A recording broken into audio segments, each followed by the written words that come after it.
The 2026 Japanese Grand Prix was a race shaped by the start, strategy, and the safety car.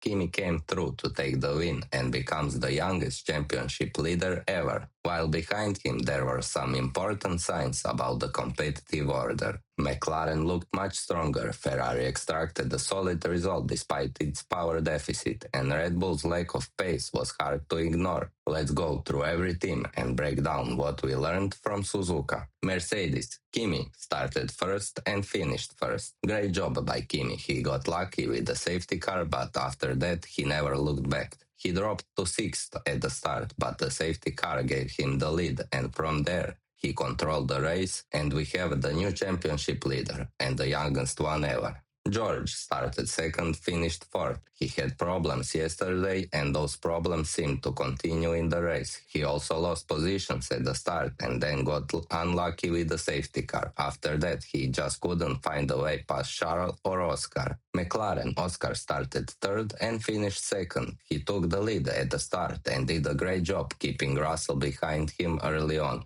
He looked really strong all race, but the safety car didn't go his way. It looks like McLaren may have found something with the power unit because they look much stronger here than they did in the first two races. Lando, the defending champion, started fifth and finished fifth. He also got unlucky with the safety car after being the first one to pit. At the end of the race, he had that battle with Lewis and managed to get past him. McLaren definitely looked much stronger in Japan than they did in the opening two rounds. Ferrari. Charles started fourth and finished third. Great drive by Charles to get on the podium. He jumped up to second at the start, then got unlucky with the safety car, but after the restart he passed George and Lewis and held George off for the final podium spot. Ferrari clearly has a power deficit compared to Mercedes power teams, so it's really impressive that Charles was still able to keep George behind. Lewis started sixth and finished sixth. He got lucky with the safety car, but during his fight with Charles, he drained his battery and that left him like a sitting duck on the straights. George got past him and then Lando also passed him near the end. Not a great race from Lewis, but with that power unit deficit, there wasn't much he could do. Ferrari needs more straight line speed if they want to fight for wins. Red Bull. Max started 11th and finished 8th. Good job by Max to get into the points, but he spent basically the whole race stuck behind Gasly and just couldn't pass him. That tells you everything about where Red Bull is right now. They just don't have the pace, and at the moment they look like a midfield car. Hajar started 8th and finished 12th. Nothing too special from Isaac today. He was battling with Ocon and Hülkenberg for that final point, but he just couldn't get through. Red Bull is clearly struggling, and this race showed it again. Alpine. Gasly started 7th and finished 7th. Great job by Pierre. He kept Max behind him for the entire race, and Alpine will be really happy with that result. Best of the rest for Gasly, and honestly just an amazing performance. Colapinto started 15th and finished 16th. He had that defensive move on Oli Berman, which led to safety car, and overall it was a rough race for Franco. When your teammate is finishing 7th, this doesn't look good.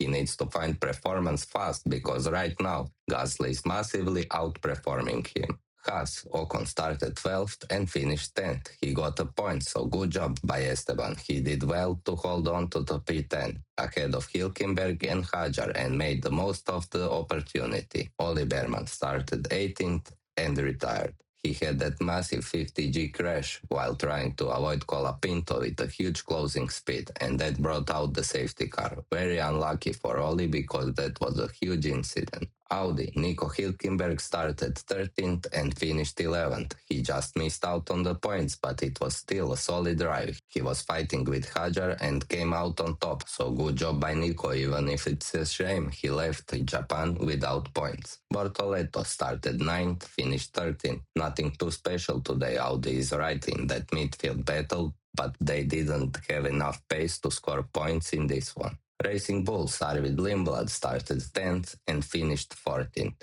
He got unlucky with the safety car and was battling with Max at one point, which is good experience for the rookie. Still, overall, nothing too special from him today. Lawson started 14th, finished 9th. He definitely got lucky with that safety car, but still, great job by Liam to bring home points. He held his position well and never really looked under pressure once he got himself into the top 10. Williams Carlos started 16th and finished 15th. Nothing special here. He really couldn't do much because Williams just doesn't have the pace right now, and this is definitely not where Carlos wants to be. Albon started 17th and finished 20th. He basically used this race as a practice session and tested some things for the team. It's not where Williams wants to be, but Alex took one for the team today. Cadillac. Perez started 19th and finished 17th.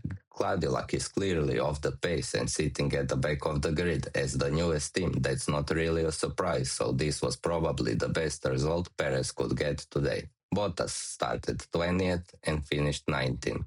He got unlucky with the safety car because he has started on the hard tires, so it really didn't help him at all. But the bigger issue is that Cadillac just doesn't have the pace to fight with the midfield teams right now. Aston Martin. Fernando Alonso started 21st and finished 20th, the last of the finishers. This is not where Fernando deserves to be. Aston Martin is struggling massively and nobody expected them to be this bad with Adrian Newey designing the car. But the big problem seems to be the Honda power unit, especially with those vibration issues. That makes it an even worse look on Honda's home race weekend.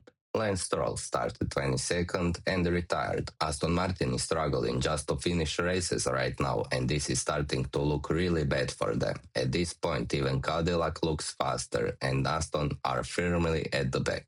Overall, the Japanese Grand Prix gave us a clearer picture of where several teams stand at this stage of the season. Mercedes took a major result, McLaren looks to be moving forward, Ferrari limited the damage, and Red Bull still has a serious question to answer. There were also strong midfield performances and a few teams that already look under pressure. Let me know what your biggest takeaway from the race was. And if you enjoyed the video, feel free to like, subscribe, and I'll see you in the next one.